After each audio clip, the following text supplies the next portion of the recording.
Praise the Lord. सभी को जय मसीह। मैं सुनीता चोएथानी आप सभी का आज के इस यूट्यूब वीडियो में स्वागत करती हूँ प्रभु यीशु मसीह के नाम से।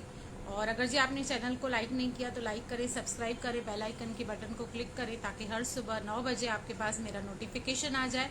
और आज का जो टॉपिक है वो ये है कि शैतान कैसे हमारे जीवन में कार्य करता है, क्योंकि हमारा जो युद्ध है वो मांस और लहू से नहीं है, किसी व्यक्ति से नहीं है, किसी भी हमें संस्था से, किसी भी इंसान से जो है हमारा युद्ध नहीं है। हमारा युद्ध केवल और केवल शैतान और उसकी सेनाओं से है और हम शैतान की युक्तियों से अनजान नहीं है।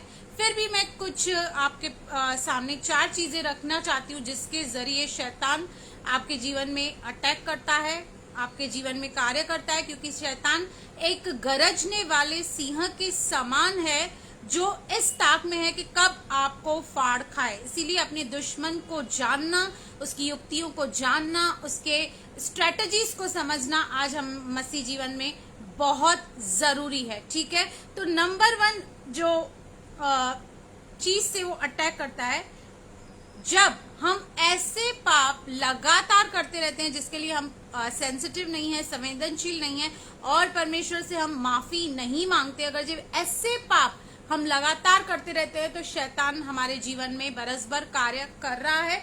क्योंकि हम निकालते हैं यशाया 59 का पहला और दूसरा वचन।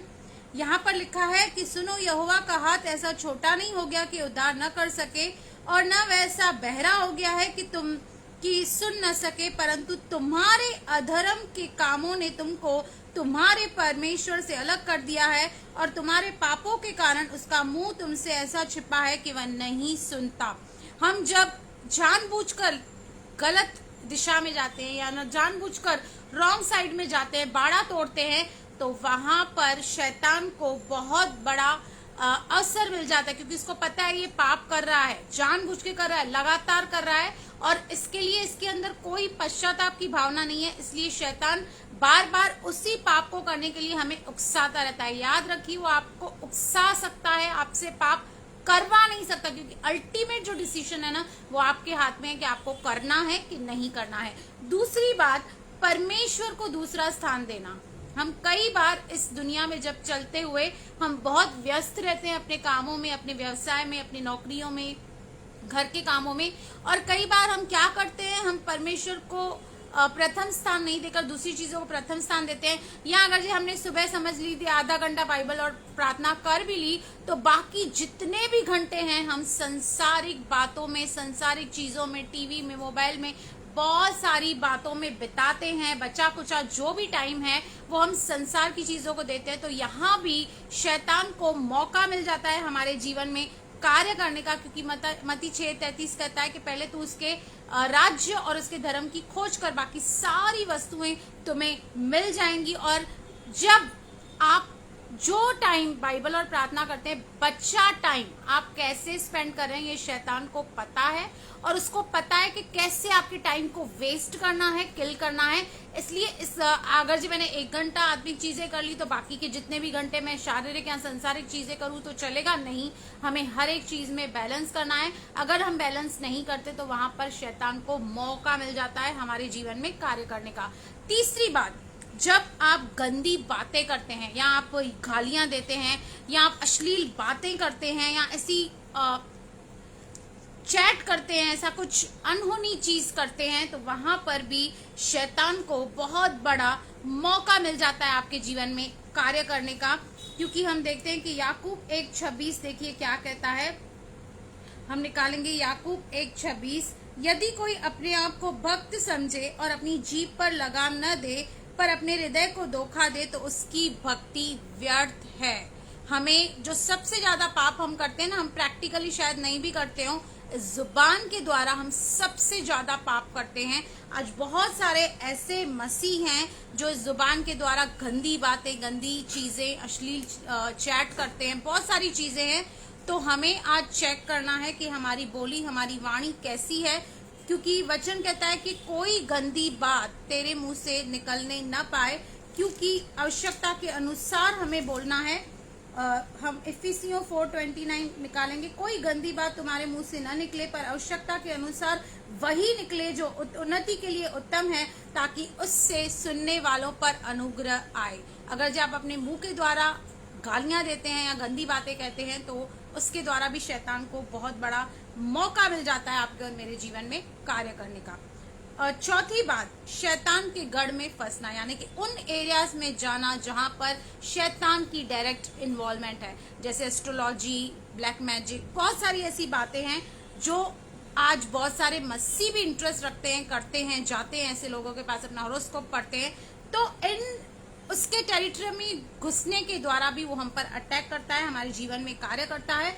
हम निकालेंगे व्यवस्था विवरण। यहाँ पर देखिए परमेश्वर ने क्या कानून दिया था अपने लोगों को। व्यवस्था विवरण 18 का 9 और 10 देखिए क्या कहता है।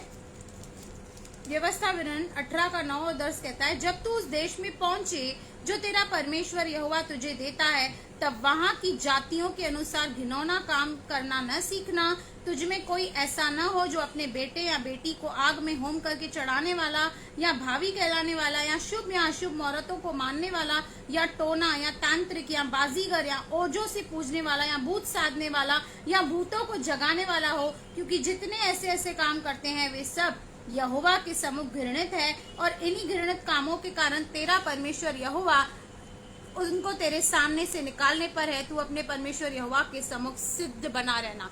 अगर जो आप डायरेक्टली उसकी टेरिटरी में घुस रहे हैं तो आप उसे अपने ऊपर लीगल एक हक देते हैं, एक वास्ता देते हैं कि वो आपके जीवन में कार्य करे। इसलिए इन सारी चीजों से, चाहे वो ब्लैक मैजिक हो, भविष्य जानना हो, या ऐसी बहुत सारी बातों हो, टोना टोटका हो, उनसे आपको बचे रहना है। अगर जो आप इनमें डायरेक्टली या इनडायरेक्टली इन्वॉल्व होते हैं तो शैतान को आपके जीवन में कार्य करने को मिलता है। तो दूसरी बात है कि वचन कहता है कि परमेश्वर के अधीन हो जाओ और शैतान का सामना करो तो वो तुम्हारे से भाग जाएगा। हमको क्या करना है, हमें अगर जी कहीं भी कोई भी इंसान अगर जी ऐसी चीज किसी चीज में फंसा हुआ है या इस वक्त उसे लग रहा है कि नहीं मुझे इसको चेंज करना है, तो आपको करना क्या है, अपने आप को सरेंडर करना है और उसी क्षेत्र में एग्जैक्टली परमेश्वर के अधीन हो जाना है और खड़े रहना है। हमें डरना नहीं है, हमें खड़े रहना है।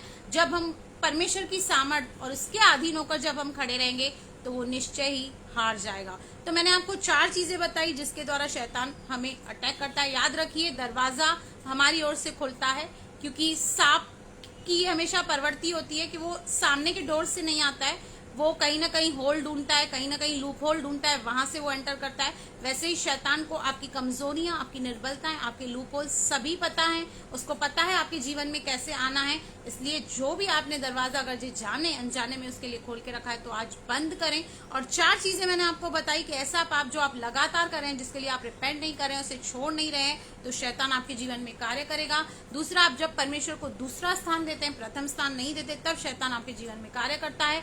जब आप गंदी बातें देखते हैं, सुनते हैं, बोलते हैं, तो उसके द्वारा शैतान आपको अटैक करता है। और जब आप खुद अपनी सु इच्छा से शैतान की टेरिटरी में जाते हैं, उसके गढ़ में जाते हैं, तो शैतान को पूरा मौका मिल जाता है आपके जीवन में कार्य करने का। क्योंकि याद रखिए, अगर ये किसी भी शहर की शहरपना मजबूत होती है ना, तो दुश्मन को फिर मौका नहीं मिलता उसे अटैक करने का। इसलिए अपनी उस विश्वास को, अपनी शहरपना को मजबूत कीजिए, प्रार्थना में लगे रहिए, उपवास कीजिए, परमेश्वर के वचन को अध्ययन कीजिए और परमेश्वर में बने रहिए। तो प्रभु आपको और आपके परिवार को ब्लेस करे। आमेन, आमेन।